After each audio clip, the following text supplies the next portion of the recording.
Hello everyone, welcome back to my channel. It's Rica Mabelle, your Airbnb superhost and your Airbnb brand strategist. And right now we are at Villa Rica Beach House here in Lemerybatangas. Actually Tagaytay is on alert level 3 right now, and also here in Batangas it's alert level 3. So this past few days it's been kind of crazy because we have been processing a lot of guest refund, guest reschedule, and all those things, and it's been kind of really stressful, to be frank with you. And right now we are here with the puppies once again. We are with the dogs right now. Hello, this is Mama Dog, and this is Sachi, the other dog. Hello everyone, welcome back to my channel. It's Rica Mabelle, your Airbnb superhost and your Airbnb brand strategist. And right now I am with Wacky the puppy. So I'm with Wacky the puppy. And then right now I'm gonna be giving you a tour of our 4 upcoming houses here in Lemerybatangas inside Villa Rica Beach House. So this is Waka. So Waka, I already showed Waka before. He's one of the puppies. One of the 7 puppies that we have here in the beach house. So sobrang cute ni Waka, oh. Sobrang bait din niya. Ayan, oh. Ayan, so without further ado, I'm gonna be touring you around our place.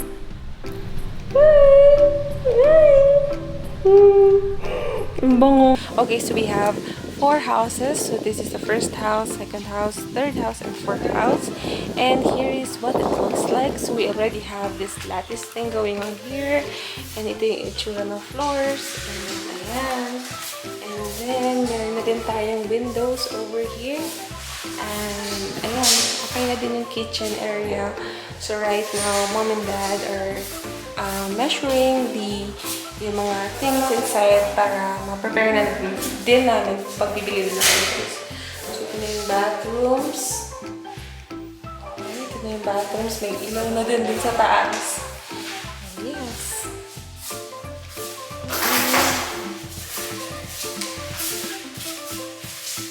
Ang aircon. So this one is 2 bedroom siya. So this is the first bedroom. And then this is the second bedroom. And then let's go, while they're measuring here, let's go naman dun sa second house.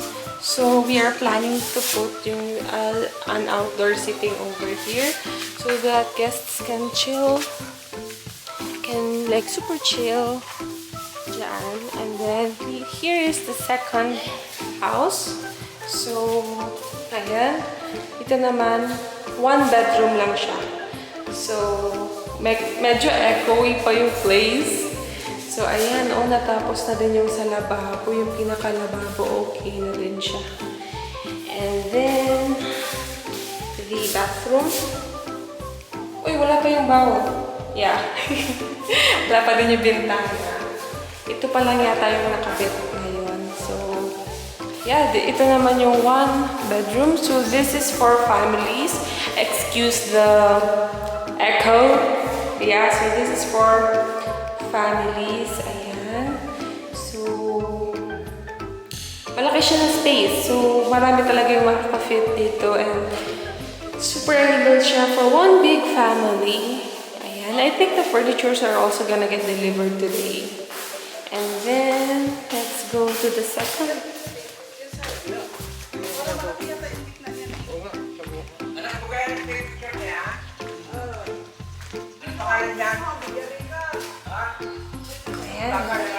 So, dito sa pangatlo, ganun din, isa lang din yung bedroom. Ayan, so, yeah. Yung ginagawa pa siya, oh. Wala pa yung pinaka-bintana, yung pinaka-ano pa lang, yung pinaka, what's this one? Itong pinaka-framing pa lang niya yung ano. And then, ayan, nandun na din yung mga saksakan, ganyan. Ayan.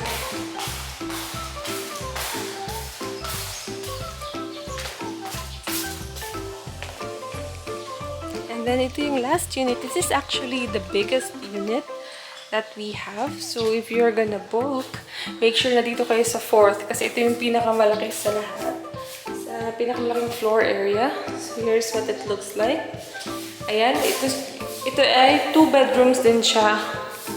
And then ayan. And then meron din siyang window over there. So if you're gonna book, I recommend that you book this room. And kung hindi itong room na to, yung nasa pinakaunahan kasi sila yung pinakamaraming bintana. And ayan, may framing na din siya dito. And then, ito yung isa pa. Charan! Right now, yung mga rooms namin is naka-primer pa lang siya. So, hindi pa ito yung final niya ng pintura. But it's already looking really good.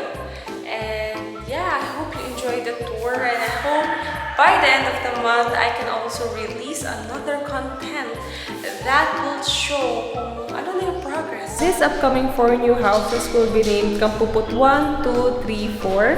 So, Kampuput is a local jasmine. Last check, it's like Filipino jasmine, ganyan. And yun yung ginagamit na nilalagay. Yun yung mga nilalagay na Sampaguita tuwing Flores de Mayo dun sa mga float, mga ganon. So, super bango siya and it really blooms around May. Kasi nga, Flores de Mayo, ayun. That's it for this video. Thanks for watching and see you on the next one. Bye!